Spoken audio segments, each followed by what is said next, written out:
DJ kaya kinua.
Jessica Paulo, que ne lava mai ki ona no fanga, que kamata e tau feo I e pia koe ni.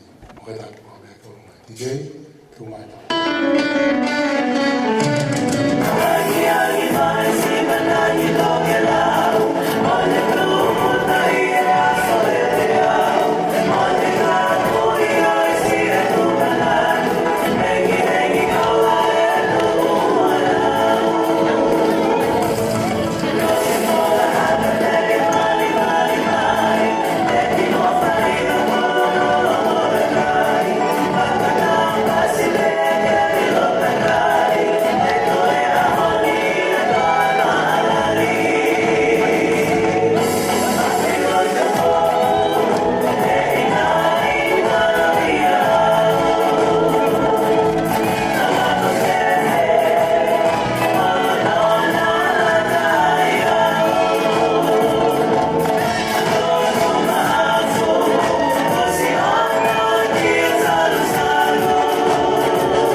E taimi koe ni, o kore ki e whaiwhekau a pōre, me whaiwhekau taki a Chesi, ke ne kātaki mua mea mai, whakakato e whatongia lotu, ko hui, ko hokosia, e o whiwhine koe ni, ka mai whanautama I siasi koe ni, I Brisbane ni, a ono ua furu mā tau, mā lo e ni whanonga I he māmani koe ni.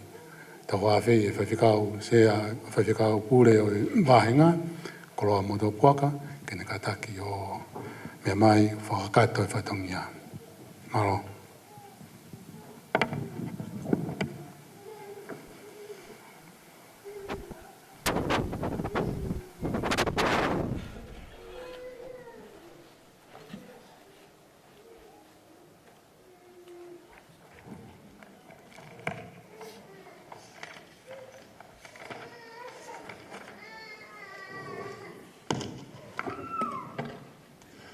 Ko le pege kamata e tau whio I e whiawhini. Ko le pege mo mea zolonge tau hiwa I e ono ngea o ma ono himi ono noa o noa. Ko e I uma o toki mua, rau a maro e o tua. Ke tā e ngahi o wha, ke a te au e tau kotoa. Yeah.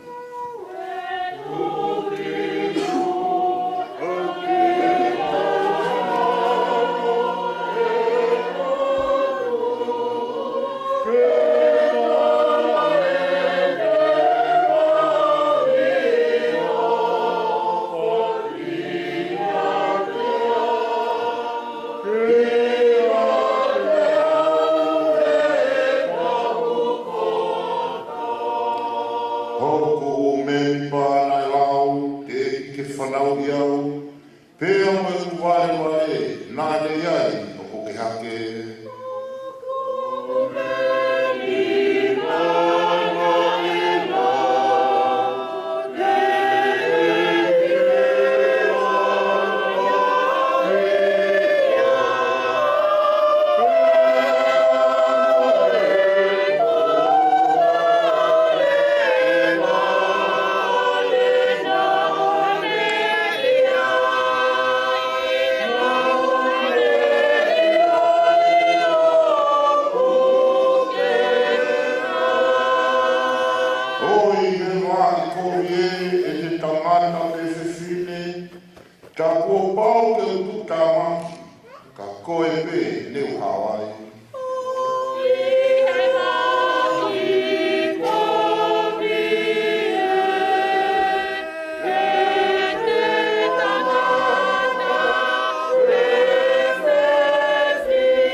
Tamai, ko mau tamai o kui he wani ai awhiona. O kuke awhio I he tau kakapa, pea o kui kai haua. Koe o tua koe talu pea mei mua. He koe ai kamataanga, pea koe ai ngataanga. Tala no ai wholofolana I kai hau kamataanga, pea o kui kai hau ngataanga. O ngau lo nuku mai ke malmalo e whare koeni, koe kakai mau tolu, koe kakai anga hala, ka aku mau ilo o kuihene a lau maari e maa oni oni ai awhiona, he koe maa oni oni ange whau ai awhiona. O mau kau whaitaha pia moe ngahi se lawhimi, he lau e malo o e awhiona, malo I he mea kotoa pe, he whalhala whanonga na mau fōwa. O mau kau whataha mo tala same, ke mau kau pa mo hakaristiane I he whakawhetai, he oku tolonga pea taingata aho o alo o wha. Ke mau kau whataha pa mo whare o elone, I he whakawhetai, he oku tolonga pea taingata ai alo o wha ai awhiona. O mau I heni, pe mau tui koe aho ni ko tuuni e awhiona whakatatau ke tala I wholofola, ke mau haka I pe mo whakawhiawhia. Io he oku iai ai whiawhia mo vela makehe I loto, tau te fito ki e whamiri, he taulama e awhiona au whai ke ki mo ui, ai ki I whiawhine koeni. Mau whamalola atu I he tauhi ai awhiona au whai, lawe monuai ai e fiaf koeni, kau tangatai whaifkau, ka umaa ai whamiri o uhinga I e mauheni. Mau whawhetai I he mea ko toa pē, mau whawhetai I he mo ui ko mau tai maari ai. Tau mai ai o tua na mau ilo ki he houa ka hoko mai I he mau whanonga. Ka talunga pe mo ho keresi o ko mau lākai ai houa ka hoko mai. Pea mau toi amanaki pe ke mau toi au sia pe moe houa ka hoko mai, he kelesi a tātā pe ai awhiona. Pea koe whawhitai anga mau lau maari e, koe mo ui o mau maoni. O koe kai ke whai ia tek mau tolu, ka koe mo ui ko whai e kalaisi ia tek mau tolu. E kua ko pano ai mo ui ke taki ki mau tolu e he awhiona. Pea whai hono angina ki mau tolu e awhiona. Kwa malola ia tu koe whakatataha i mai e ka inga maheni ka mai whamiri i e whiawhikoeni. Reo hi ko haka toanga ke whai. Koe mea ke whai e tala ia e wholofola. He oku whakaofo pe ai ngā ue ai awhiona. Oku whai i he loto whare ai tangatai ki whai whikau. Lawe ai ai si ofifine si taha e whai whikau. I he la kai o e tau o e uongo fulu mā taha. Pa oku i kai ko ha mea si. Pe aku vela ai whamiri. Pe aku mau kau whataha i he whia. He nā mau sio mata pe i he ki ofifine koeni. I he taimi nā ne te eki ke ne aua ki he tau koeni. O mau kau whataha i he whakawhetai. Pe mau kau whataha i he whakamalo. Pe aku mau uno mai ke hae whiawhine o tua ke whai aho no maalali. Ka aku mau whakawe lau maria whiona ke tau kaunga ngā ue i he whiawhikoeni. Tāpe kina ai wholofola ku teu i ho se vaniti. Tāpe kina ai toenga ngahi polo kalama. Pe koe mau mee, pe koe mau lere, pe koe haimea te mau whai, ke langi ai pe ai awhiona i he whiohi anga ku mau whai he whiawhikoeni. Mau whakawhea pe lau maria e whina ke tau whiao, pe me whakaos, me kamata o au ki tau mui o e whiawhikoeni. Hai e whiri ke ua nane hanga o mau maui, pe hai e whiri ke ua nane hanga o veuki ai ngā ue, ai whamiri, koe ngā ue lelei ki hono whaka ilongai. Ai tau pe mo maka maile ai o whiwhine koeni. O maulotu pe wafa si sukalaisi, tāki e mau whanonga, pe me hoa ka matao au ki he tau mui. Pe toko lau maria ke ne tōkai kolo e whiohi anga ku mau whai. Pe toko lau maria ke ne whakawela ho mauloto. O whakatatau ki he mawhana, mo i whia ku mapuna i loto. I he aho whakakoloa koeni. Ka koha maka maile ko whaka ilongai. I ha ofifine na i hange ka i kai. O mau pehe mau lotu mo mau kore. O watu e huafa o si sukalaisi. Ka koia ho mau whaka mo ui. Ameni.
Koe wholofolawaki, i lao mo tau tolu he hoa koe ni, ko hi koe te ua no whamanatua, a maka maile, koe kaunanga koe ni. Ko pe me toi same ua tolu, o matalawa pe me ua ki ono osi, pe ono whakalea. Ko ku tau hi a Sihova, e ikai te umasiva. O kune whakatokoto au, he ngai toawha lau moko muka. O kune taki au, ki ngai vai whakanonga. Ko hoku lau maari e, o kune whakafoki. O kune taki au, ki ngai hala o maa oni oni. Iyo, ko hono uhinga e, ko hono hua whape. Iyo, neongo e te alupe, i he te lea o kumaru a ki ai amate, e ikai te umana wahe ki hakovi. He kokoe o kumawheuhi. Ko si o tokotoko mo a kau, o kuna whakawhie maari e i au. O kuke te uteo mai i o aoha te pile, ka kohoku ngahi whiri o kusio mei he. Ko ke panilolo hoku ulu, o ku whonu mahua hua e ku hipu. Tā e tō pili mai ai le rei mo i alo o whā, i hoku ngahi aho katoa, pia ko e ku nofo i he whare o sihowa, e whai pe o lau i kuanga. Amen.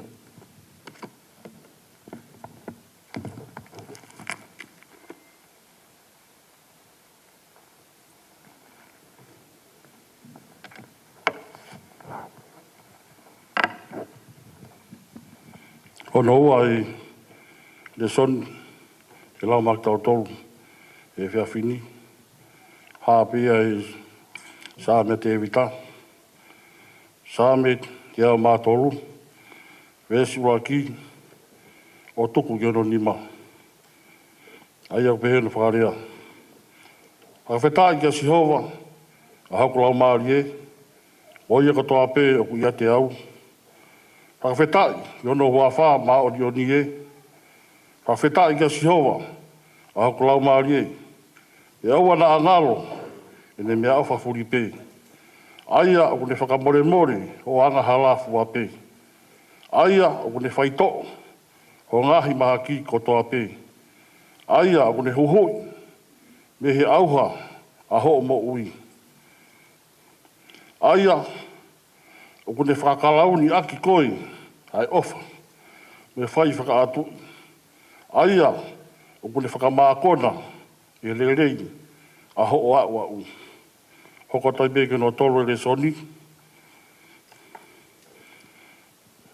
Palovet, vai wha, vesi hongo fulu, o tuku ki ono tahanima. Ai au pehe ono whakarea. Whanongo mai tama, o tari e ngahi rea. Pia whakalalahi ai, ai ngahi tau, o ho mo ui. Ko wako, koe i he hala, ki he poto, ko taki koe i ngahi alunga o totonu. O ka ke kalaka atu, e i kai, te ke whakawei wei iua, e ka pau, te ke lere, e i kai ke humu. Puke nima ai ako naki, o tukuangi, kau ke mau, e ko ho mo ui ia. O e hu, ke whaunga o e kakai kovi. Tau fi mai ai, o ai tu wai, rafe mai ai, pe alaka atu, ki ko. Ka tāna ia le soni, lau magtatore whiawhini.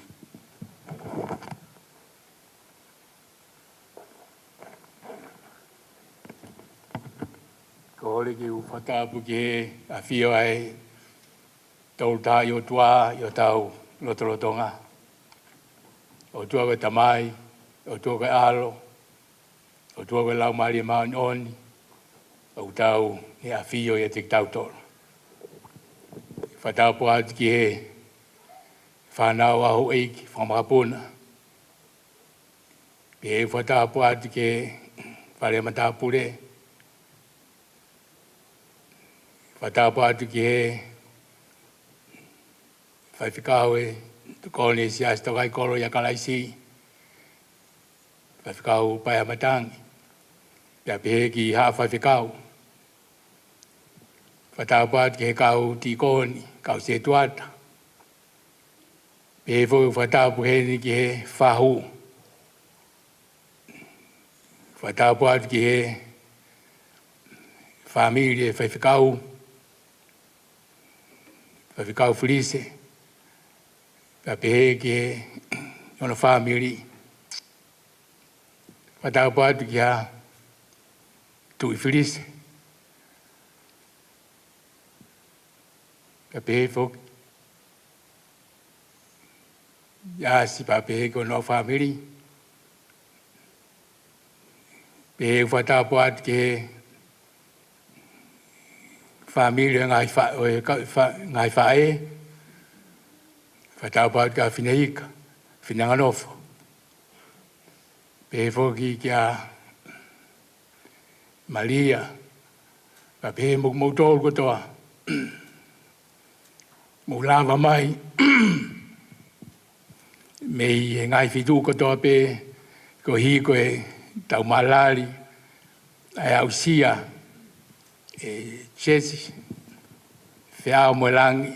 Palo. Ai makamaile ko ia. Ene au sia hono tau. Ua fulu mataha e aho koe ni. A o te whatapu. Kia tik motolu kotoa pe. Kau ahi. Mo lava mai aho koe ni. Ke tau kau ngā kau whataha.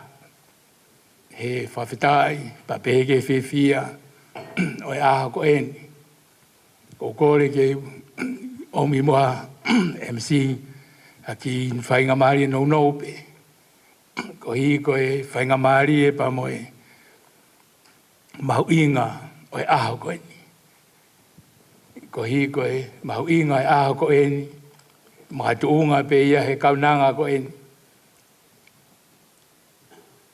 Sesi whiao moe langi palo. Ene au sia ai makamaire koe ni. Hono tau o fulmataha. Ange koe fulfola na mou mea i. Kai koha fulfola i aku. Fo o maheni pe moutolu. Ko kore ke uto pe aki vesi. E ngai vesi. Mahino koe ni ke whai aki poupou no no. Koe honga ia pe tau. Ko sia kaunanga koe ni. Ai fu fononga loloa. E vaihala. Taule ni keisi i wao sia mai ke vaihala tala wau mawhine moi. Koe whawheta i pe a koe ni. Ie sa me koe ia nai ulaki lau he. Na tau whanonga ki ai. Koe te utoho pe ai whakaukau koe ni. Ke whamaapo opua ke sa me koe ni. Koe he whirea koe au pe he whaosi. Tā e tau piri mai ai rerei. Io ngai aho kotoa. Pea kou nofo e whare o Siova. E whai peo lau koa. Tā e tau piri mai ai rerei. Moe alo o wha. Tō ki whakakau koe ni.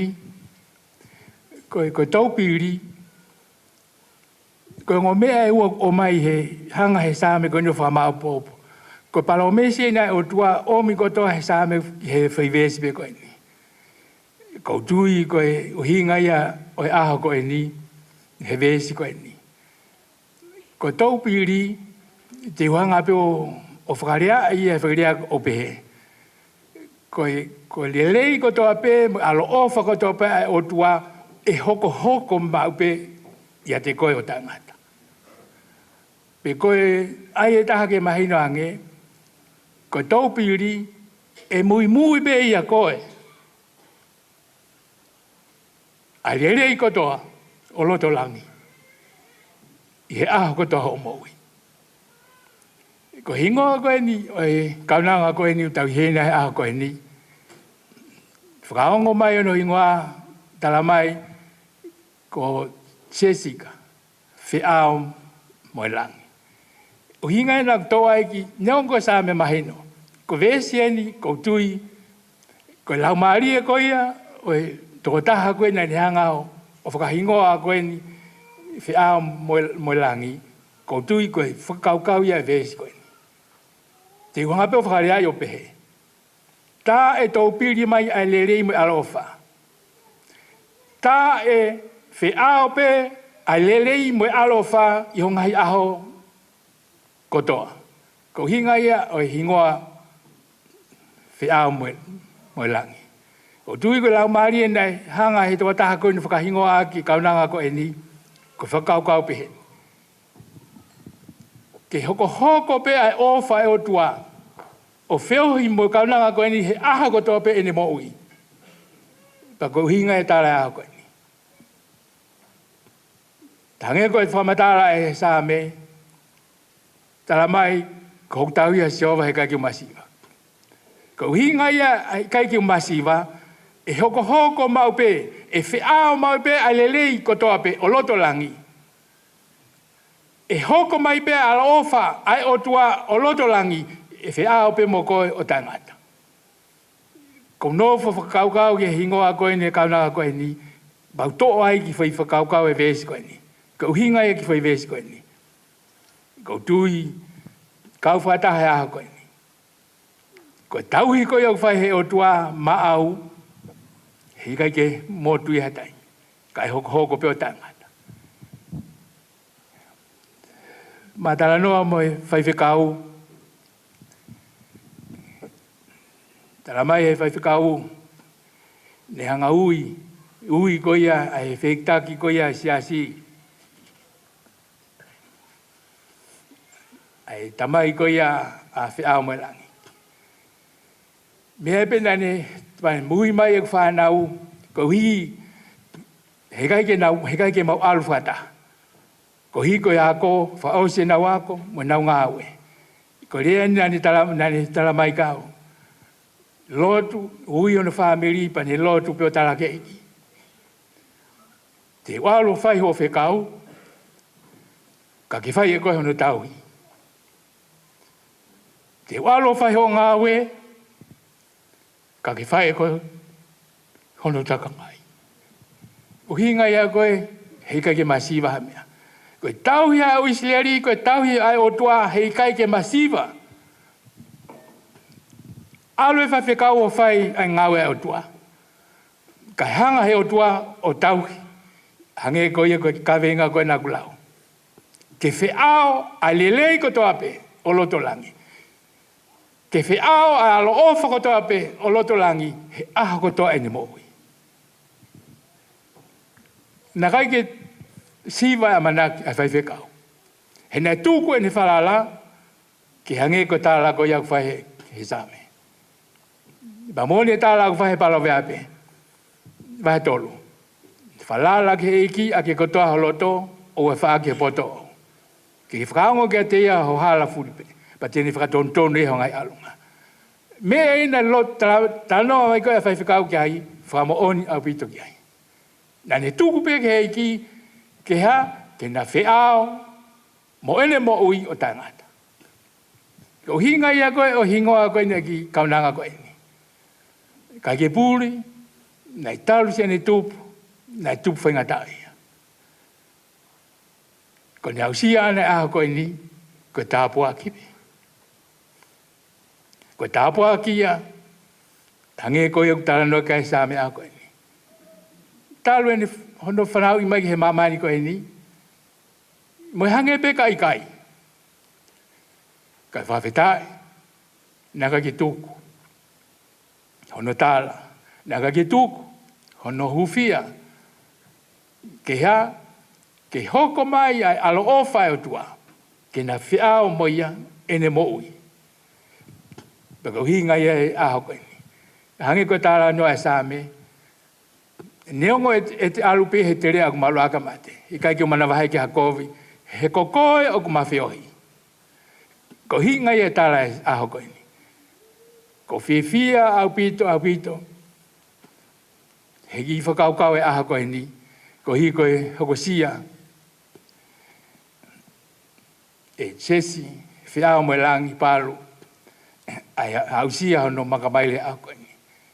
Aho koe ni, talo me hene kei si, o au mahi aho koe ni. Naka ke pūri, ai ngahi whainga taa, o hala whanunga. Naka ke pūri, nei whai hono toka ngai.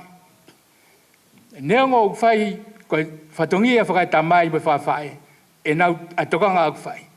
Ka e ai e taimi e tūku, pa e ai e taimi e kai ke e whai, kai whawhetai, nei awe pe ke eiki, ke ha ke ni hoko mai pe ya fe a pa mo kaunanga ko ni he a ko to pe talu me kamata anga wa o mai ke a ko ni a ko ni hoko kaunanga ko fe fine ya pa ku tau hene a ko ni tau fa mo ni pe ke ta la ko fa he sa me tau ha be to ko fa fetai fa fetai ni ofa fa fetai ni tau hi fa fetai ngai le re ko to pe tau fe tu ku mai lave mo nu ia e ki kaunanga ko ni ange ko yo ko sa me na ta fa no ki sa me fa fetai talamai he sa me a ko ni tau hene a ko ni ko lau mari e na he petri ake tau hene a ko ni ko lau mari e pe na ya te ya ene hanga fra mahino fra matala ke otua ai mea ko tope o ia te ya fa veta yo no wa fa ma no ni mo ia ko tope o ia te au ko hinga e tau hene family fahu ulumotua siasi ke ha ke tau fra mo oni tau fa fetai ha ko ni fa fetai yo no hua fa ma no ni fa fetai mo ye ko to pe o kuia te ya o inga tau ha ha ko ni naga ke puri le ai tau fa ha ko ni ko fa fetai pe talamai ko ya fa fetai pe ona ngalo ho me o fa furi pe me o fa ko to na hanga o tua fa inasi o mo i talmo ke si o mai ka ko ni o hinga tau hen dai me fa fetai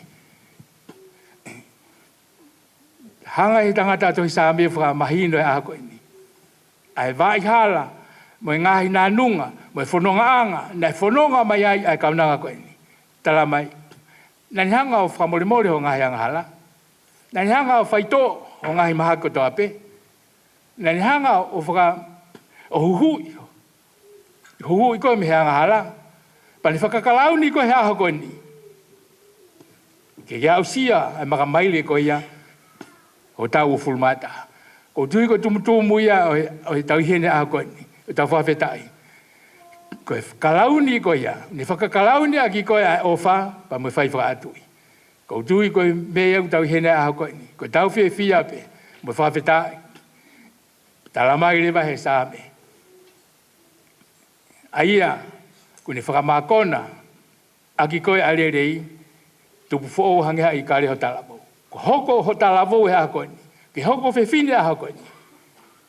Nai whiao mai pe ho whono ngā mo ngai lerei. Mo ngai tāpua ke o lotalangi. O hingai ho au sia a ako ni. Ko hingai tau whawhetai. Whao se aki pe na ngari loloa. Ai whawhetai a ako ni. Hange ko tala ai palovea pe ko ia na lau whakao si ko ia na tau whanonga ki ai. Ko tui kai ko ha ngai ve si ko ni te whamanato at pe ke te koe si sika whia o me lang i palo. Ko lea ako nā ki whakai tamai pe. Neongo ko sila vai whatongia. Ai whatongia whatamai whawhae. Ai ako ne kina ko whai ke te koe. Ke osfulahe, ke poto, ke talango fua.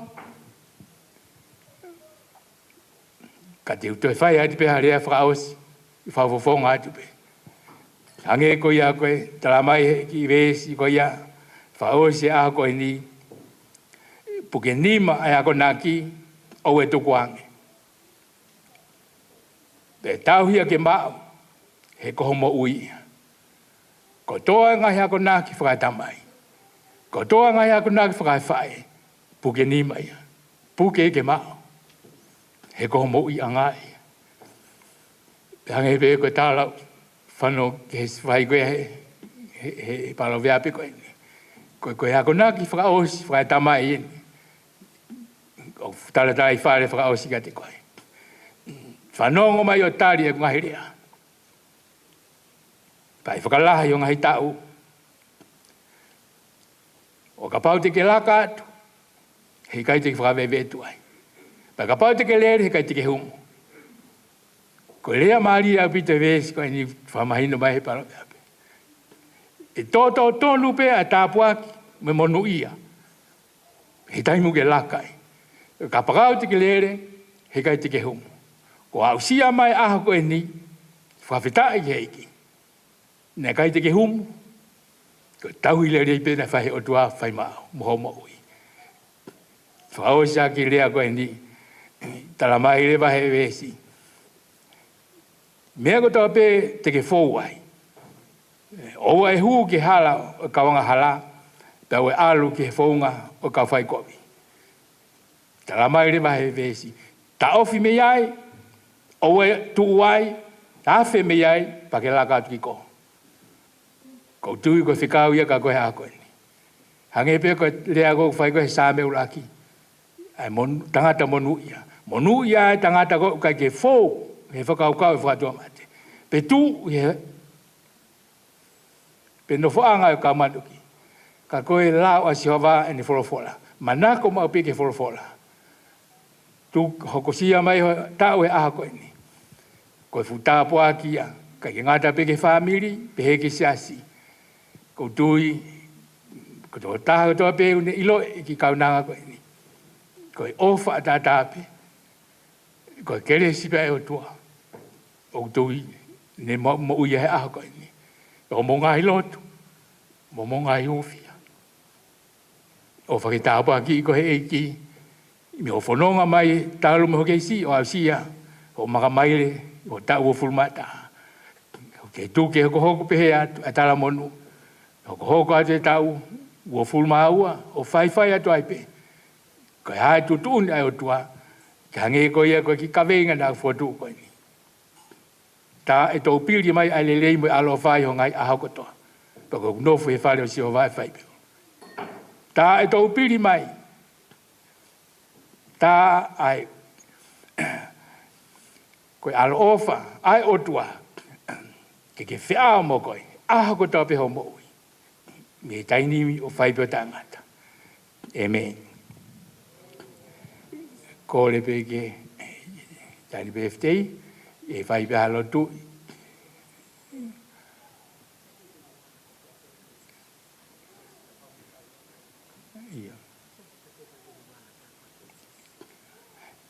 ko le pe ke ka fai kau mo ka tak mai pe ken fo mo le bo le pe feliz ka tak mai pe mo mai pe ken ke tau ta pa ki pe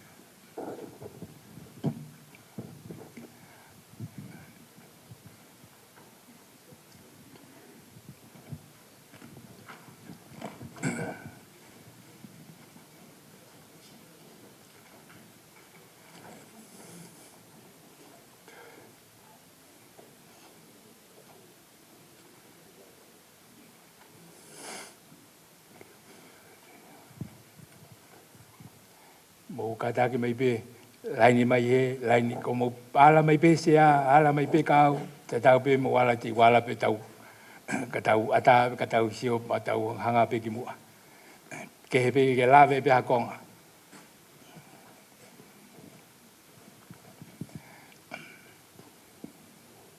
sa ke tau lotu ke tau pa ki mai ko e Jehova mo ni tau hi ke whakaulo mai e Jehova ene alofa ke te koe. Ke hanga i fofonga mai a Jehova, ke te koe mo ni atu ene merino. Ko pehe mau i hene a koe ni mo e whawhetai, he a koe ni. Ko e hausia ai ki kaunanga koe ni. Ho ki kaunanga koe ia. Ko sesi, whiao, mo e langi, palu. Ai maka maile koe ia, talu ene whanonga mai mehene ke isi o hausia a koe ni. Eiki ko lea pe mau whai aha ko ni ko whawhetai pe. Mau whawhetai kia Fiona, ko hi ko ne whanonga e vai hala e tala vau e aha ko ni. Tala mai he sāme, e whakamaa he tala vau hono hala i he ha. E ne tau hipe. Ke hoa moho wholofola. Ko fufu o lea i ho kulotoi, ko hike o te uhia ke te koe. Ko whawhetai e aha ko ni. Ko hoa lao ko wholofola ia. Tala mai he sāme, Ko lawa si hova e kumana ko. Ko lawa si hova une whakafoki ai lau mari. Ko whakamooni a si hova aku pao. O whatupu loto fiefia. Iyo, ko ua kinaka si hova aku totonu o whatupu loto fiefia. Ko ngahi tutune a si hova o tafi sino vai. Pia whamaha mai ai mata. Tuke pehe e ke tau lo fu mai. Ai ngahi lelei ko toa loto langi. Ke whakapulupulu a ko ki kaunanga, mo whanonga ai makamaili hono ta ugu fulu maua o whai atu ai pe. Hoko mai ho tāpo aki e ke a koe ni. Hangi e koe a koe kaweinga mo e vesi na mau whanau ke a koe ni. Ke mo whi ao. Ko ngahi lelei ko toa loto langi. Mo ngahi tāpo aki ko toa loto langi. Mo ngahi monu ia ko toa loto langi. Tuku ke hoko mai a koe ni o whakapulupulu aki hoki kaunanga. Te ria e whiri, whaingata me whadu tamake, hoko a te whanonga ene moui. Tala e hai, o matawari e whiri, me whaingata. Ko taimi e ni uakai ai e whiri, ko i kautalawau mo ka whine moui, ki ngāwe ak e nau moui. Ka nge koe sāme na whanonga ki ai tohi palawe ape. Ta ofi mi ai. Tūke o te mawala ki ai. Pa maulaka atu ki ko. Whawhita e at eiki. Ko whikau ia omi ka te mautore a koe ni ko hiko ki kaunanga koe. Whai tāpe ki na aki. Ka ki ngalo, ko hi koe whai whikau e. Pa pehe mono hoa whilispalo. Moi hoa mo family. No ko hoko a te whiohi mo mautuk mau whai. Toi ngai kau ngawe, whataha mo toi ngai family. Ko ki tūko eiki. Ke mau whihelo tu hufia aki, ko hi pe ki kaunanga koe ni. Hoko mea te tākia e ofa a Fiona, i huafa. Tāpe ki na aki ai tamai alo lau maria maano ni. Ma loto me whawhitai o whawhai a karaisi ma whamo ui. Amen. Tu agi me tau tu tā whawawaki. Uma. Ia, uma. Happy birthday.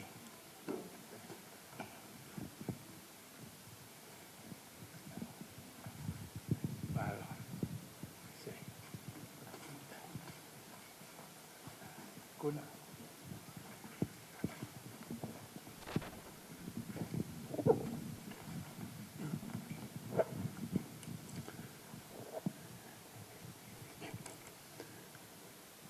Tau whamalo in ki kaungawe e iki, uri koe ngāwe ko whai ko lawa tau ko ngāwe roki, hono tāpua ki ai birthday ta ini koe ni Jessica whea Melangi Palo.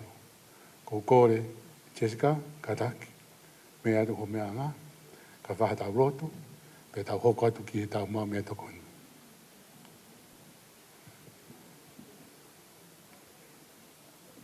Lisa, kataki nā.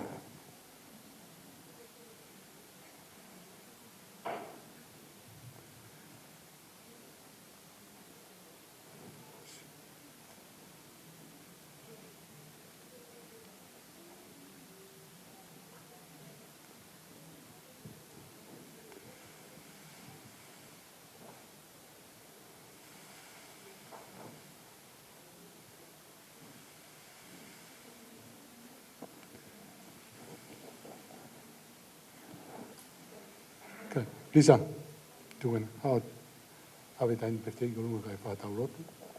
Ita po.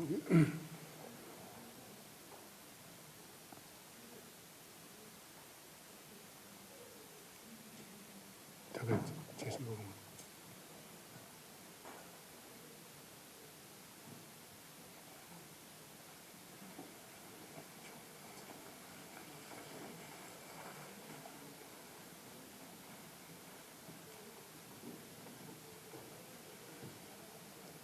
Malo ko lava e tau konga uruaki, ko kore ni ke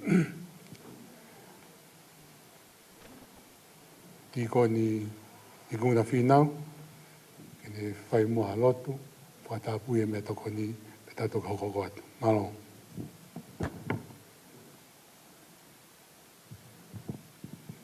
Taurot, e o toa mafi. O kei tai whi tōko ai peke mau kei ui ke a Fiona.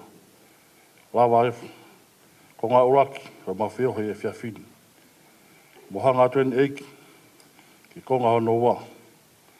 Ako mawhakamalo ata ki a Fiona, ngā himea katoa pēi, ko lawa.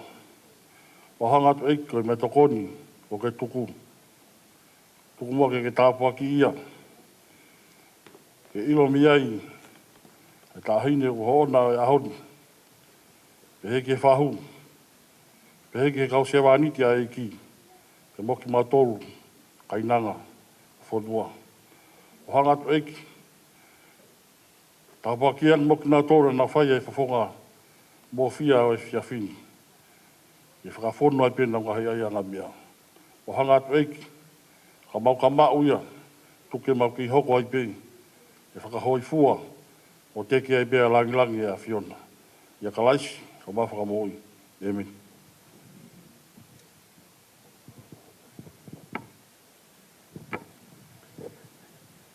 Ka inga, o a tāe mea tokoni. Pea koe tau, hangaini tau, o hoko e tau, whanau mai ke tau pāwhika, tau pāwhiku i tu ai. Tau kamata mo me o tō mamao, pea tau tō hau e pēka te tau tōru kōku whawhiki eni. Ko tui ko te whakoe ki kō, mukataki, mo lawa mai, koe pāwhi te whakoe. O kore te DJ, tā rama tau whasi, pea te hokate tau polkalama.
rei hau tau ni takato o toa i whakei.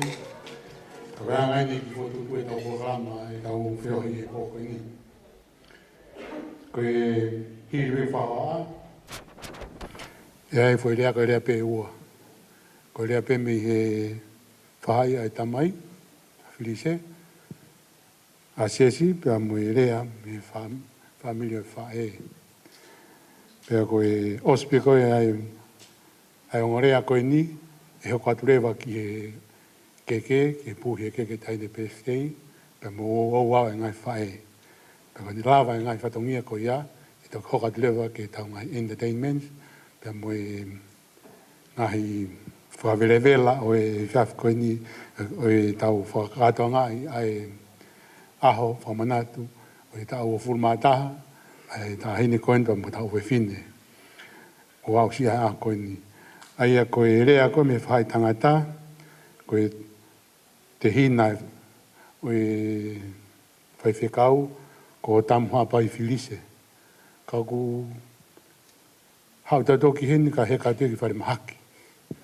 Koe rea koe ia, te whawhawhanga atu e au, pea koe rea me whai whiwhine, ka tā ke whai kani ko whine hika, tene whai ai rea koe ia, me tā toki hoko atu ki he keke, pea mo e oau e whanga whae.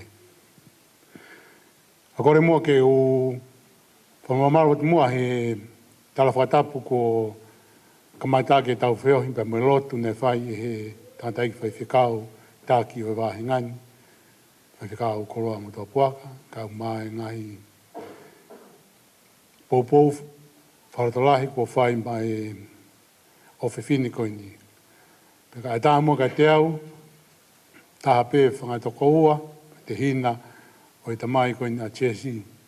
Ko tui koe ke sola te kumotolo, motuani, whaarere mai mau pē, e mea ai whai whikau, ko hui koe toko ua pē au e whai whikau. Ka tā mua ka te au ke o whamarumara mua i he talawhatapu o whahoko aku muna whanofonofa ki tau tolu e whai whikau. I he maalari o e kātoanga e au sia e Jessica Whiau Kulangi palu a hono ua fulu mātaha tau. Pea ko whiawhia ai api ko maarunga, pea peheke api ko whau, me funga whai te au.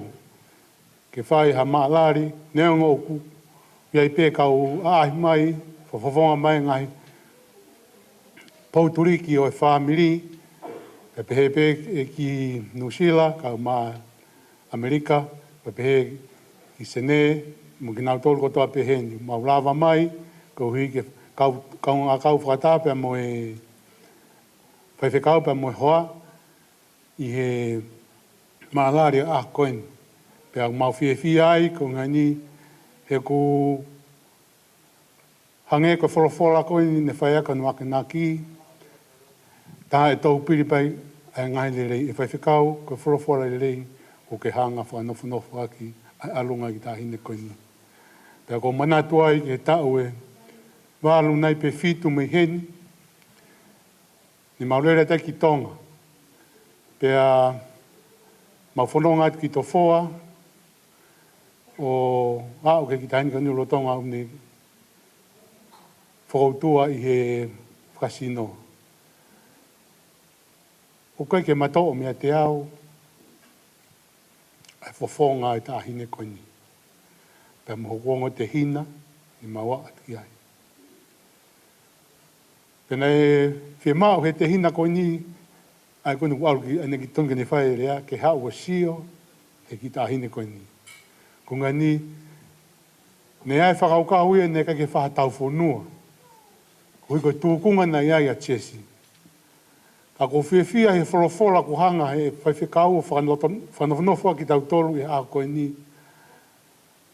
Tā e tau piri mai a le rei ai, mui alo ofa e otua. E Chesi, koe rea ia a koe ni, e mui mai. Tau e whitu, tau e walu koe ni kua hiri, ka kia ha mana ki ai whamiri. Te kia o koe tau koe ni. Ka koe ahoni, ku mau fia, ko ke tu, o ke me, o ke eva, ko uhipe, ko ngahi lerei, me alo ofa, ai o tua, ko whaaki mai ka te koe, pe lawe monua ki mau tolu. Mau fia ai ko ngani, ko ofa ku whahe o tua ka te koe, o ke au si ai ho ta o fulu mātaha. Ko tui, neo ngau mou nofo heni, kau ma nofo mo whai kau i Sydney, kau mau kau mai pia he lotu, mo hufia a koe chesi. Ko hinga ni koe whanonga mo ke whai. Whamalawa te whai kau, kau mai whai kau toko ni, i he poupou, pe he ke tiko ni, sia si whamanu, i he poupou, ko whai mai ki whanau koe ni. Neo ngau ku mau whakoutua hei, pia mo ngau mātua, ka koutui, ko koloa wholofola, ko mo whanofonofa ke ki whanau, lawe monua i ki ta hine koe ni. Koutui, ko ne au si ai. Pia mau fia ai, koloa i ai, e whamili me he awhai te au, ka mai whamili me he where toa, me o warai. Ko hi, ko au sia hei ta hine koe ni, me o he whine koe ni, e maka maire i hine whanonga. E chesi, ko ke rakai koe ua fulmataha, ko ua fulmaua eni, ko ke teu ki ai ke whanonga ia. Ko mau tara munu ka te koe, ofa ke hoko te pe hange koe wholofola a koe ni, ai mui atu, al ofa e ki ka te koe, e whala whanonga o ke whai. Whamalo atu ki he sikainga ofa katoa pe pe ki he familia o COC, pe mei Brisbane, pe he ki sene, na ulawa mai ke tau kau whakataha. Kau maasi familia o whetekau, pe ka te mou tolu, siasi koini o Brisbane, pe he ke kau ahi kotoa pe, ngai kau ngā mea, o tahine birthday, whamalo atu te mou tolu, ko mou lawa mai, koini ki tau kau whakataha. Ko ia pe ki rea, le vai malang kau tatau atu. Malo. Greetings with the Holy Wine Word. It's Saturday for allowing you now listening to my talk with DJ Bills on the 1 and 2. Listen. Oh,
whae koe ni, kene mea mai mua wha lea, whawhonga e te whamiri, whae a Jessica.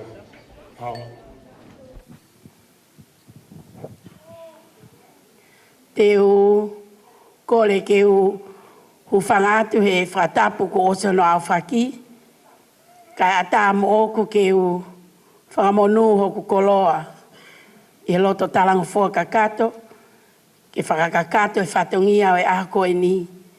E whai a lea, whafofonga, ai whawhini whae a Jessica, whi ao moe langi, i he ako e ni.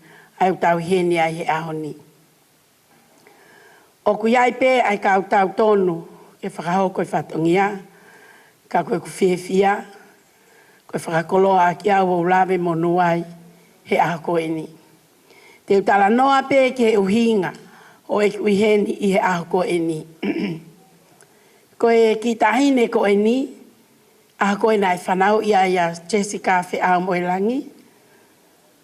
Maulawa ki whane mahaki, mo huse pāniti hene kei mo ui, ai a kotou tai whineanga nofu.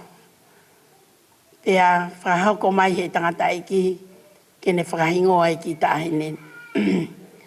Ko iai, na le whakahingoa le vai a Jessica ko whi au moe langi. Pena ne to o lewa o ne tala noa, ma ta mai ka te au. Ko sa me te au a fitu, ko sa me te au a taha isa. Te utanga ki hoku mata ki ngahi mo unga, hau me fe a hoku toko ni. Ko hoku toko ni o kumea Sihova, ai ana ne ngahi ai langi mo mamani. Ko te fito ia a hingoa o i fe ao mo langi. Nai to o ia, pia me sa me te au ataha. Ko hingoa ia Jessica. Pene whakahingoa ia ki tahine. Na kai ke looloa e mo oi ai se vaniti ko ni ko ne pekia. Kana kai ke tona ilo le leipe ai fe au mo langi. Na e tau pili taim pe usio ai tau tai ki ai le loto pe. O fam onangi ai fe au mo langi i he ne whanau totono. Pena kai ke puli ai ki tahine ko eni. Taimi ko nai whakahoko ange ai o ku whaingata ia whakasino. Na kai ke siva e ku amanaki. He nai ai tō taha ku maa o lunga, i he tau moui, nai tuai e ku whalala. Na ku whalala ka kato ki he otua, neongo ai tala mai, he kai ke loloa e ne moui. Kana talange au ki he otua ai mea koe ni, e a usia pe e whi au moe lang, he ono tau o fulumata, pe a toi loloa ngai e ne moui. Koe hanga ai kohi ko whakakau kau atu, he na e lo tui, pia tuku ki langi, ai moi a ki kaunanga koe ni. Na kai ke mahino e hene a whia moe langi he ahoni. Koe whaingata ia whakasino na e to whangai, ai ilo e tātene toi taulanga i he ahoni. Ka koe ku whia i he ahoni, koe ku whakamo oni, ki o tua mo ui o tau tawi ki ai, koe o tua lahi. Kai kia o tua si o whatatau ki hanga tau whakaukau. No, it is a big God that we all trust and believe in him. Ko iai, kai ke utui au, ko anga e tau whanonga. Ko whainga ta a, ko ngaui ai te walo mo i whiri o whai. Whawhi atungia e tau mo ui, ke ona tau au sia, ke tau maue mo i ta ngata. Kai ke ilo iai whi a mo i lang. O ko ke ilo tui peo au ke ahoni. Koe uhi, koe kuhonga ia, he koe o tua tali loto, pea whanongo ke toi o tau whai. Na e hu fia, as au moe langi, he tapa koto hei kolope. Tau te fito eni, ke ngai kurup loto, nai whahu mai ki a au moe langi. Pea au koe loto, taim na lea ene whae sene o whamatala ki a au moe langi, ai whakatau ataina, pe me sickness na e mo ua ene mo ui. Na ange hawai wha ulohi mata. Koe kupilo, kai kia hata tene lava hame. Whakatau whalala ki o tua. Pea koe eiki, na ne to e mea kotoa pe hofua hono uma. Kai ahoni, tau heni. Wa usia ene fe a moelangi, hono ta wataha. Koe mea ena tai alo iloa. Pea sio kai kakai kwa ke na falala ki o tua o unbelievable. Ka ke kakai ko falala ki o tua, ka na trust. Ai mea o me o tua whakafoma he ne fola. Pea tua e tau amanaki. Pea tau mate ki ai. He koe ne whai ho tau hi. O kwawe hoko mai a eiki. He is coming soon. O te tau muno he mea mamani. Pea o te tau haka hi koloa mo osmo mole. Pea mohono ngahi mea ai mamani ko e ni. Kwai pe mea maho inga. Ko none mau pe kia whia moe langi. Trust him. Put him first in your life. Put Jesus in your life first. Koe hagua karaiso mo mua he mo ui. Koe tō taha ia. Tene malu i kita, me ngawe ai pespese fliok whai. Mea pe ai fliok whai koe. Mau, tamate, whakaahua. That's what the devil is doing. That's what Satan is doing. Ono malo hi ngā ia. Ka koe uhi, kono hili whia angape, ko sisu karaisi. He ko ia penane. Pekia ia he kolosi, whatawa tahina all our sins. Na tau pōpula koe ki ai. O se ai whainga mahali e. Ko koe pe ia, ka kai ke mauho whakamo ui, it's all up to you. Os, whakaha mai whonga, pa moi mo ui. Ko whawhetai lai whamalo lai whoki, ki he tangata MC e ahoni, he whakakoloa aki au, ai whatongi au e ako e ni. Ko ia e whamalo lai whoki tahi ne whahu, e ne mea mai pa me Amerika, ke whakawhiawhiai, a Jessica he ako e ni. Pa ko whamalo lahi ai. Ko whiawhia lahi, ko hiko tangata ai whawhakau pūre o wahenga ko e ni, ko loa motu apuaka, ne ilo le leipe, ko i sipi e ne atou tai whineanga nofo. Ka ko whiawhia lahi, ko loa ko ofalai atu, ke te koe mo itina, i ahoni, whiawhia lahi apitu hi kau ngawe, o whākia pai amatangi mo se ini, ka maasifa mo sela, malo e puke puke, mo tu wake ko spele o kalai si he whetu ko e ni. Whai ke toi lahiang. Koe ai whamalo at ke familio filise e ahoni. Ka o mai famili, ko toa pe o siose o mau ki famili, ko famili ta iloa in mo masiva. Kana iai pe mau matai koloa nai kuku ki ai koe mau ofa ki he eiki. Koe au pe whamalo lahi atu, si ngai whangai whaena o lawa mai misene, si Maria, ka maasi. Pe ke si laminia, he kai te ngalo ko ia te au hataimi. Whamalo lahi atu. Mau matapoto, mungari poto e ako e ni, ko si o tau anga o tū me ta whakipito, pa ko whamalo lahi atu. Whamalo atu ke mo tōku tape mo tapa mo ofa mai e ahon. Ko iai, pe whamalo ke te hina ka linti, whamalo atu, ho tū ta whaaki, ho to koni o whai, kia si osi e ako e ni. Ko iai pe e ofa lahi atu ke tako toa pe ahon, o whaat ke tai ne whahu. Lewa e malanga, kau tatau atu. O malo en ke whae koe ni ka whinhika, ko hi koe lea malo, lea maari e, ko ne whae whawhawhunga i e whamiri o siosi. Ko ia koe te ke tau hoko ki he tau puhi koe ne ke DJ, kimpe mai pe ki fui whase ua. Tu hui mai pe wawe au pito, ko hunga ni, ke ospo hoke tau puhi ke te teo tahine peftei, te teo katako mea mai klalo, ke puhi hoke ke. Koe request e tahine koe, ai mai whase koe na kua mau hena whakao.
o kore ki tahine birthday, kataki mua o me mai lao, i lalo in front of the stage, pai ai whake ki whatawa taina i tahine koe ni.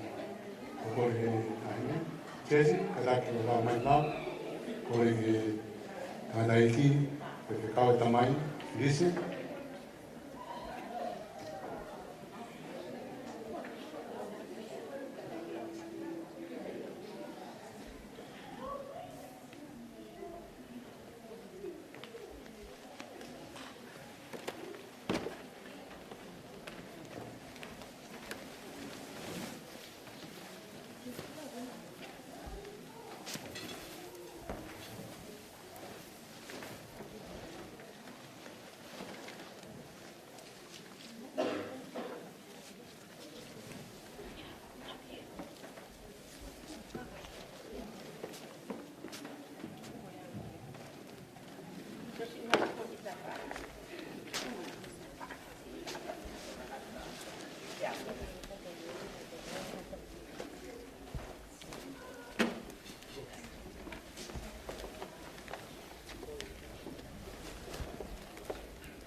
Jessica,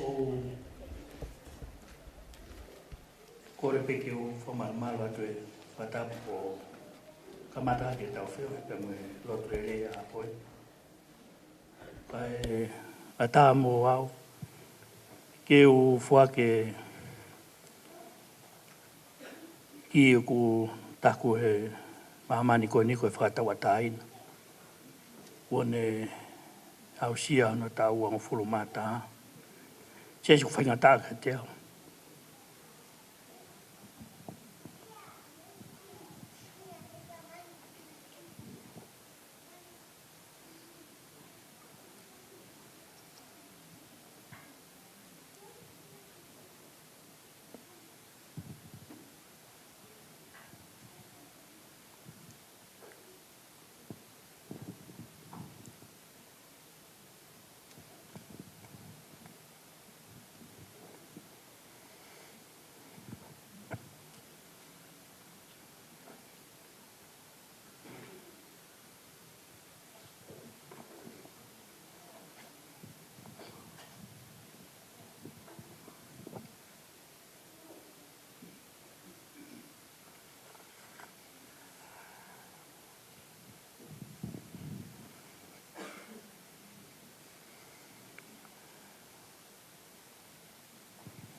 Ke o whakatoa ki koe ni ka koe.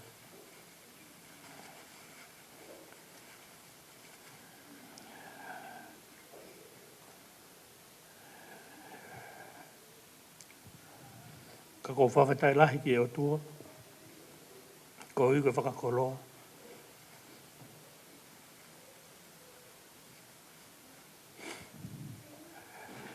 Ko ke au hai ke tau koe ni. Ne ngon ta amene kin.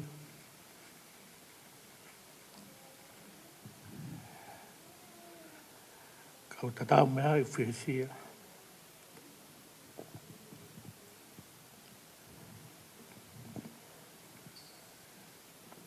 Ko hiko talango fua. Ok, nofo mai. I hoku malu malu.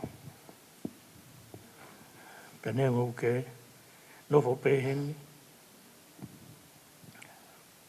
Ka Ko alo whai ngau a iki. Ka kwai si vai wamna.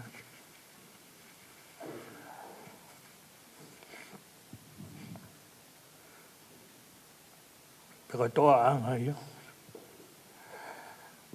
Ko la vai ke whake ki koe ni. Ma au he a koe ni. Neango koe whakatau a tāina.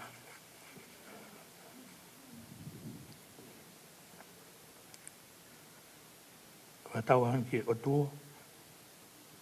Kene hoko ato no tau i koe. Kai ke ula vai awa. Tau, ange koe tau i ku whahe o tua. Pia maha o ki mo koe. Ko te ke u whake ato ai ki. Ko whaambe ke u. Lawa te peki sahame koe ni. Pia ko hoku lot, koma loto i.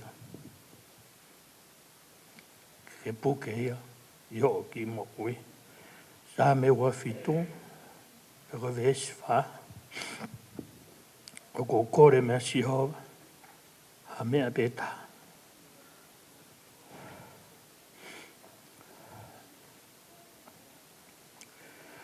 Ko ia pete o kumi ki ai.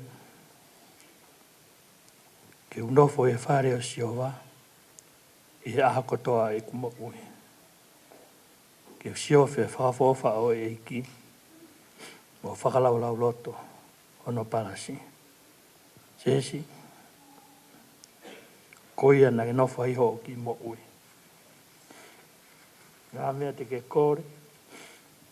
Ke nofo pe whare o sihova. E aha kotoa ho mokui. Pe ko whea wheitu te ke iai. Pe ko whea hatau te ke au ki ai. Ke nofo pe whare o sihova. Ko ia pe nofo tuka i o ki mokui. Ko ia pe te ke nofo ai. E aha kotoa pe ho mokui.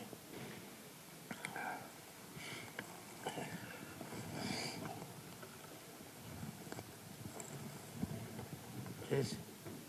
Ko fuato kata ki ko ni. Whakatawa taina koe.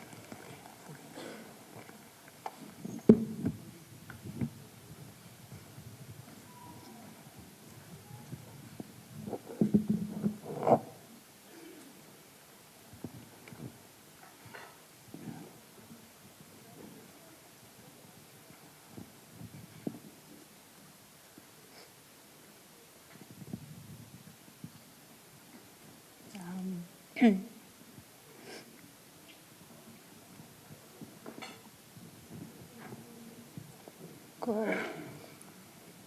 honga ia e maua e ki koe ni. Kai kala ia e halea.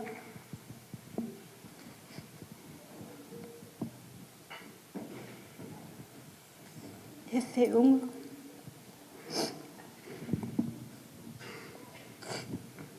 Whai whakamalo he tau hiku mō whai. Ua o si ai hok ta ua tau. Kau kole pe ke toi whakawhoki atu e ki. Ke mo hoko atu pe hok tau hi.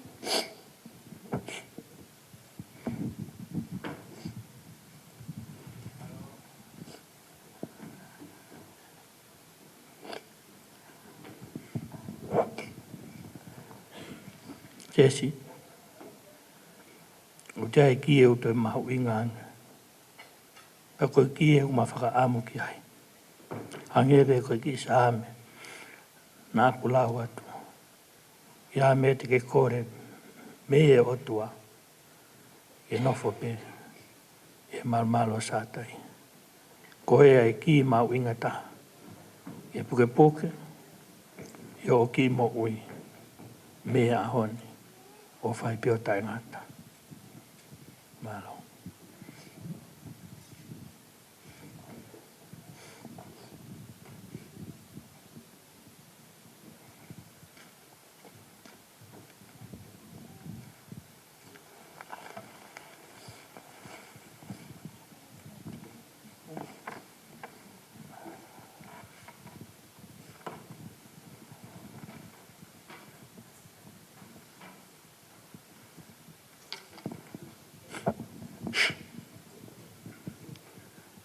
Whamalo foki ki e o wau kone ki, pe koe o wau whaka mawhana. Ko hai ha mātua, tene lava mapu e puka no roi mata, ui koe aho e whakatawata ina ko whai, ki he ne whanau. Pa koe aho ni ko te whakafoke ki, ha morofia, ki aho ka ai mea pehe, ke te whafoki pe ki ke tau he mātua. Whanau, ngai ahoni, you want to be free. You need freedom. You need independence. But today, Jessica Feao Langipalo gives back the key to the parents to hold it, to keep it. It's very rare because our kids and children today, they need freedom. They need rights to choose their way, to choose their destiny. They don't want the interference of their parents. Bear in mind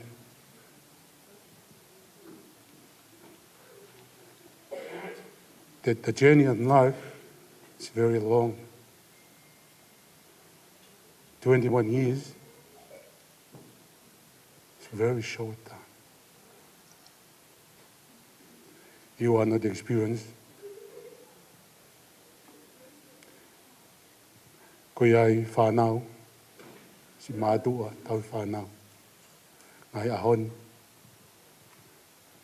tau whaki pe ki tau e whanau. Ka koe ahon, Jessica, thank you very much. Thank you very much. You gave back the key to your parents to look after it. Thank you very much. Ko ia tau hoka te mua ki he tau poroka mā TJ, tuku mawhi whasi. Kai lawate tahi ne o teu teu, pako ni osi piko ne teu teu, hao piko ia puhi e ne keke, pe hoka te peme whatongi e ngai whae. Ko ia TJ, tuku mawhi whasi.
i e puhi e keki, e na hei e pekte hatu. Kore ke kau ngāu den koe mawhae, ki te teo hokatei pe ai whatongia whai ngai whae, e hiri e puhi e keke, whai mai whai tā, e aus koe a ka hokate whatongia ngai whae. Koe tai meni o mawhae, te moe keke e tahi mi pekte.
Jesi, e huafa o si sukaraisi, pui o keke. Porque vou pas mari, sai, tai mimi, hoko tai o awai peo e keke, malo. Jesi. Eu aqui fai o. Kaitaki. Tahiu mai mai no birthday tai ni. I tahiu. Happy birthday to you. Happy birthday to you. Happy birthday dear Jessie. Happy birthday to you. Happy long life. Happy long life to you. Happy long life to you. Happy long life, dear Jessica. Happy long life to you. Congratulations, my daughter. You found the answer. You found the Lord. You found the real life. You crossed the border. Congratulations, my daughter. Hip hip. Hip hip.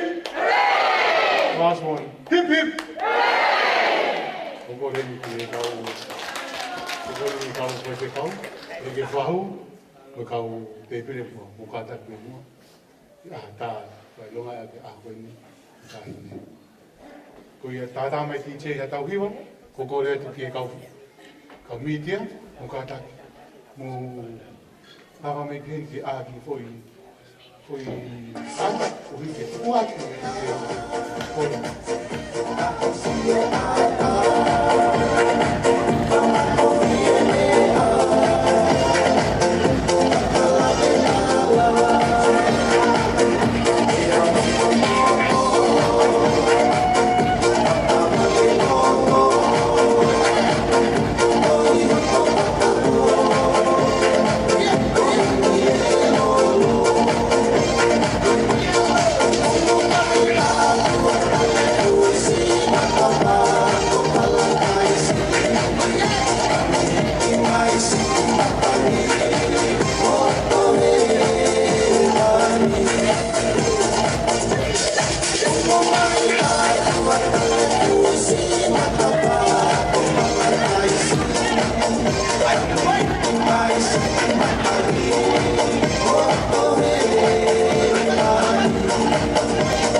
ai hani birthday ko ko le ke pa ho ta mai ka mi ta mai ke fa nau ke fa sister and brothers let's make our way forward please.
Tau peki koi tāwa hase tahai.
Ko kore pe hoko atu ai whatongia o i whakawhae i he whiawhini.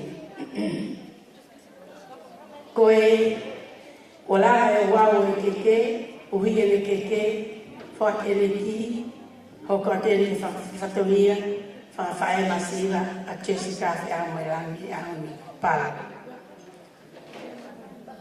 Koe, whatongia, roa whatongia o i a honi, o ku hikia, ko teke whakalangang o e aho, o ku hikia, e tangata e ki whaifekau pule, o e wahenga Brisbane, ko koloa mo toa puaka. Aia, na ane tāpua ki, o whae wau e aho e ni. Aia o ku hiki akia, ai whiwhat wha. E koe ai pepa mono, whalaua mo kumi, a whiaki, ai ngātu toka wanoa. Pea o kui ai, pea mono Katoliki vai. Pea o kui ai pepa mo i ki sila, tanda i ki whaiwhikau, o ku masiva o maunima, ka whaipe whakakakate whatongia. Kui ai pepa mo i ki sila, tola tahasi atu pina aunga ke lango i whatongia. Ko ia, o mai koloa ai, whaiwhikau, o a kikiroto, tā mai na whaiwhikau.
Koe tumaki e keke, a Jessica te au me langi paru, he ahoni, o ku hiki a kia, ai whiwhat wha.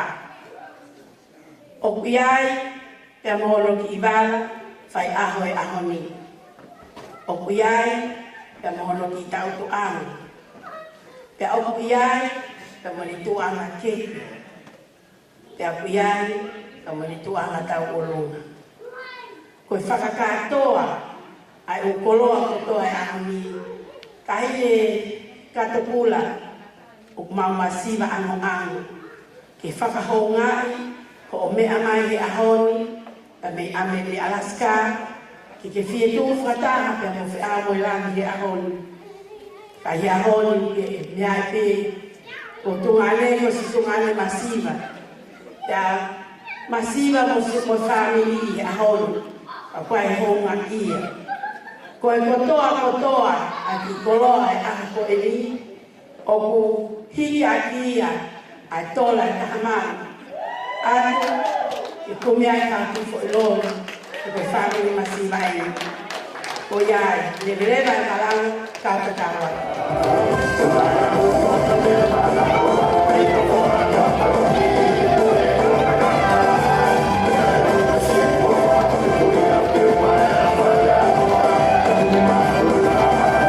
Para que cada país, cada zona, cada país,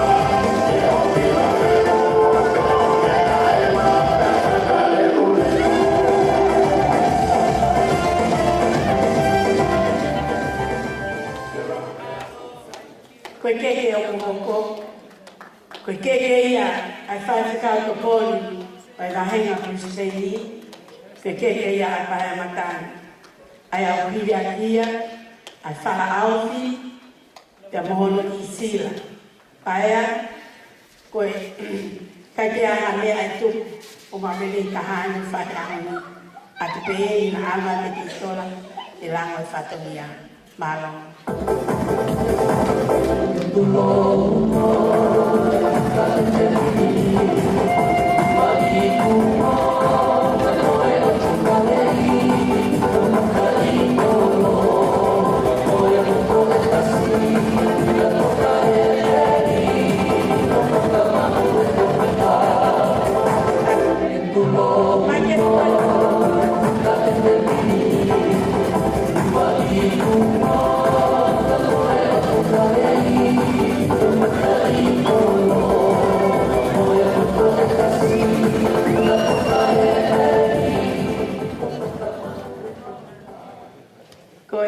Ki foi ke o koko, ko ki foi ke ia ai whai te kau, mana se po uha, ka mono ki sila.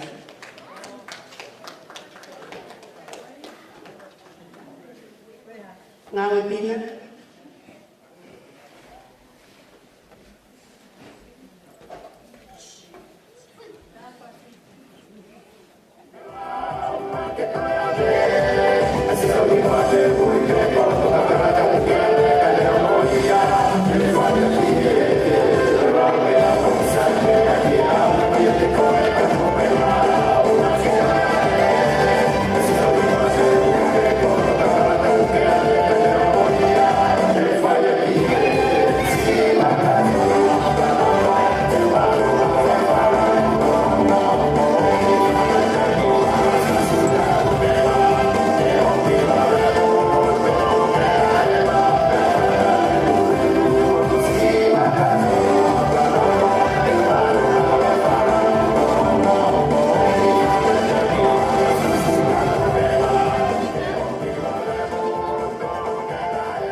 Porque foi que ao koko, ko foi que ia ai ikon tokoni ia que a principal que vai na sene ai a koikuna final. Kuikakia sila e mono.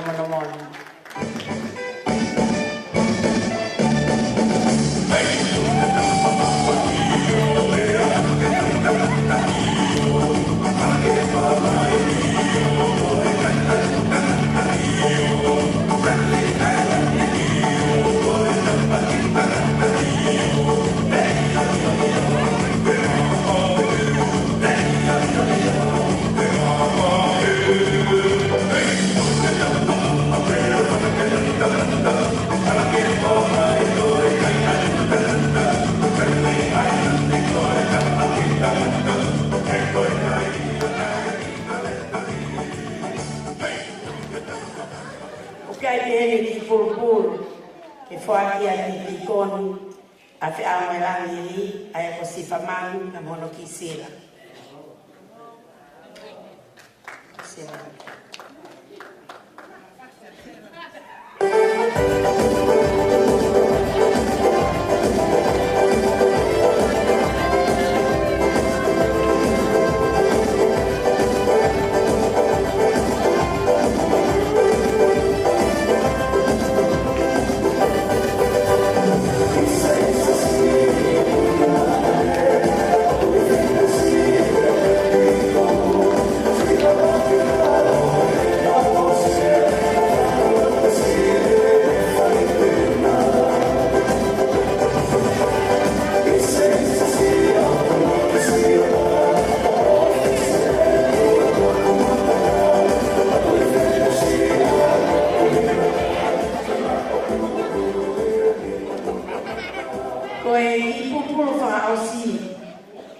Koe ki pulupulu ia, ka mai whate kau akino, malunga akino, a ke maulanga totongi o mau ua ki a te koe.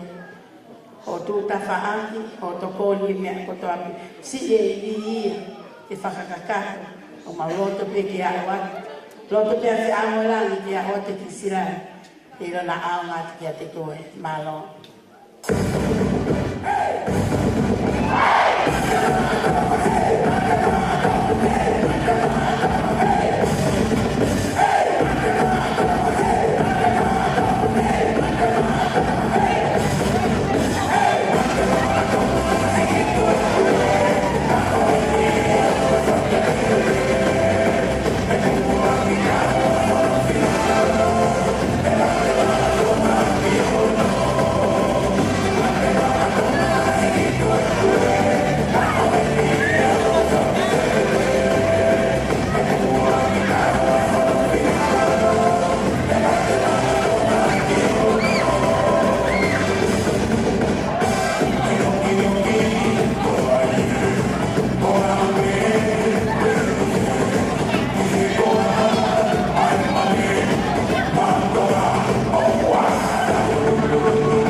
Loto le reide, se amolan, que papulupulu i, asi ele tamai, ha ele fatui feliz. Ha ele fatui, oku masiva fale whakafae, ke whakahongai, ai tō a mo ofa, mo whai ka mo waifi mo as. Tai ko tō te, mo lere mai, ke whakakato, patomia ke whakifana. Haka mea te umau, ke whakakato, ke whakamaloa, ke mo loto honga ia. Ai whamili, loto pia ke alamona, ana masiva pe ki pulupulun. Heila na auma tuasi, ke whairata ke whatomia. Ko iau pe ai whakamaloa, ke mo loto honga ia. E ke langa e whanau ki to tonga tōna mo'ua ki a te koe. Ho lere mai ke tai ko to ape. E whakakakato e whatongia. O whalanga ni e whaki whanau ko e ni. Poi ai whamalo atu. Ka moe. Whamoli ti whakawhaere. O whamalo lahi atu ki a te koe. Ko iai. Ko ki pulu e. Whao atu ki as. Whai ake whatongia. Malo au pito.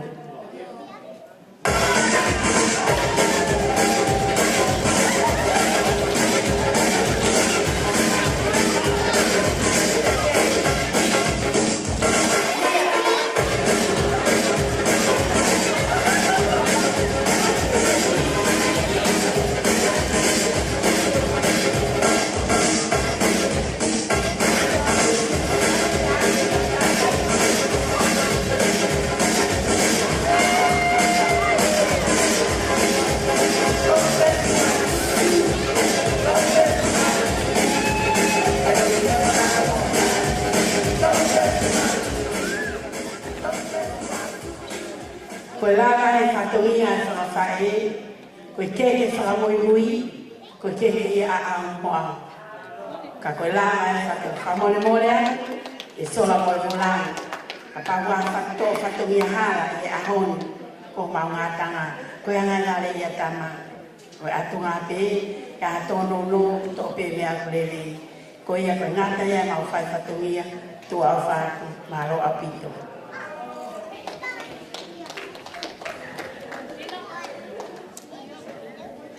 Mamalo e singai whae, malo ke a Tinehika, a Marimiri, e ka Vea Pina, ko hiko e whaiwhatongia poto, o e ahu koe ni mahino a pita o te mautolu, o mo ofa e ki tamai, a mo ofa e whine.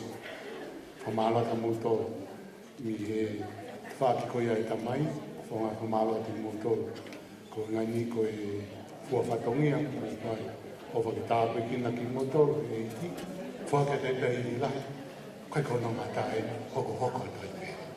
Ko ia, tije tuku ngā a tau whasi, peo e tau.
koe kongai ni entertainment.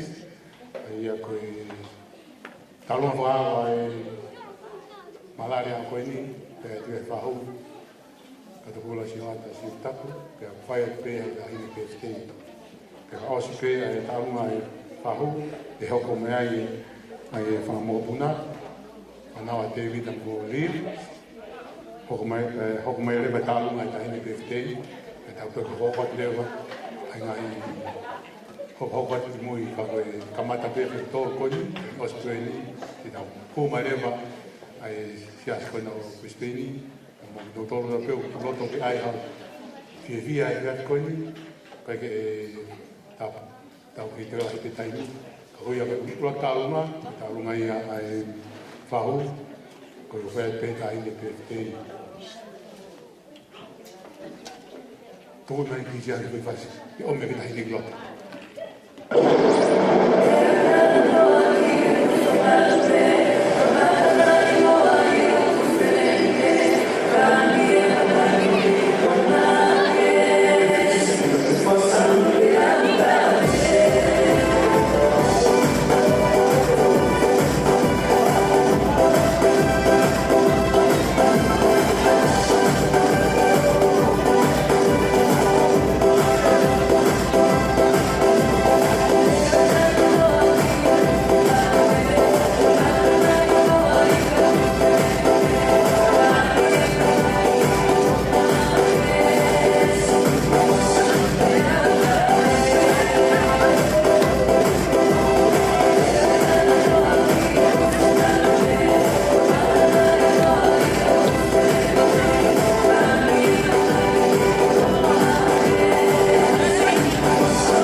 Kufanga ni tang fatak putote, na kamaka kita katoanga he fiaf koini, ya talanga tanya te kita o fai kitu amama watu, ka atamu ki talango fua, ki fatongia koini ko kona ke yau, ki pokahopa to ai talunga ai fahu.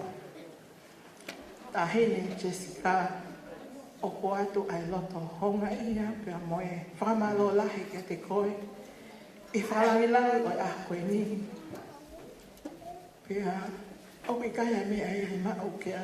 Ke mea e mai pe o ki e maama koe li. E me whia waki o pe he ngai whatongia. Ka koe ki e ki maama masiva. He masiva nge whao. A te whamalo kia te koe whalawila nge ke whai a koe.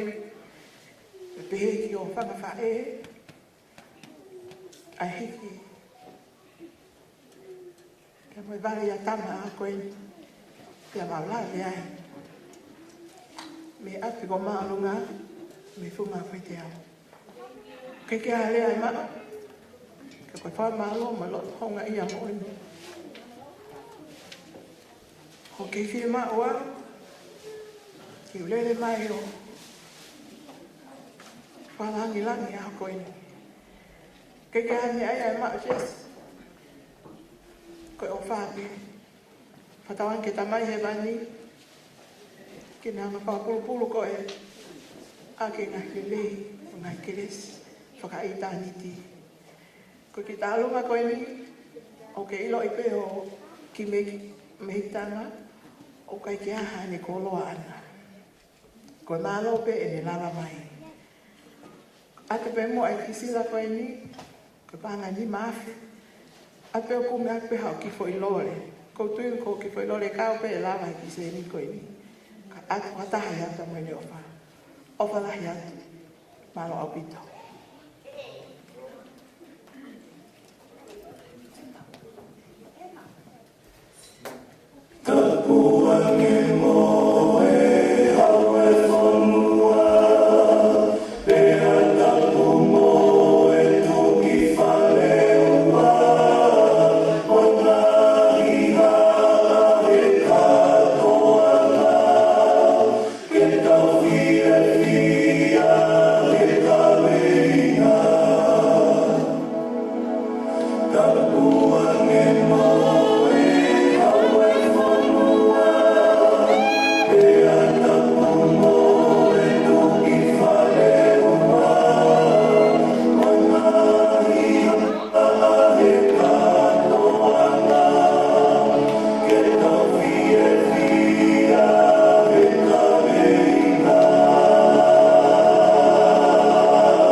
koe ta hoka tuen ki a whakamōpuna. Te vita gria. Kokora ki hana. Tā me rea ki fui ki.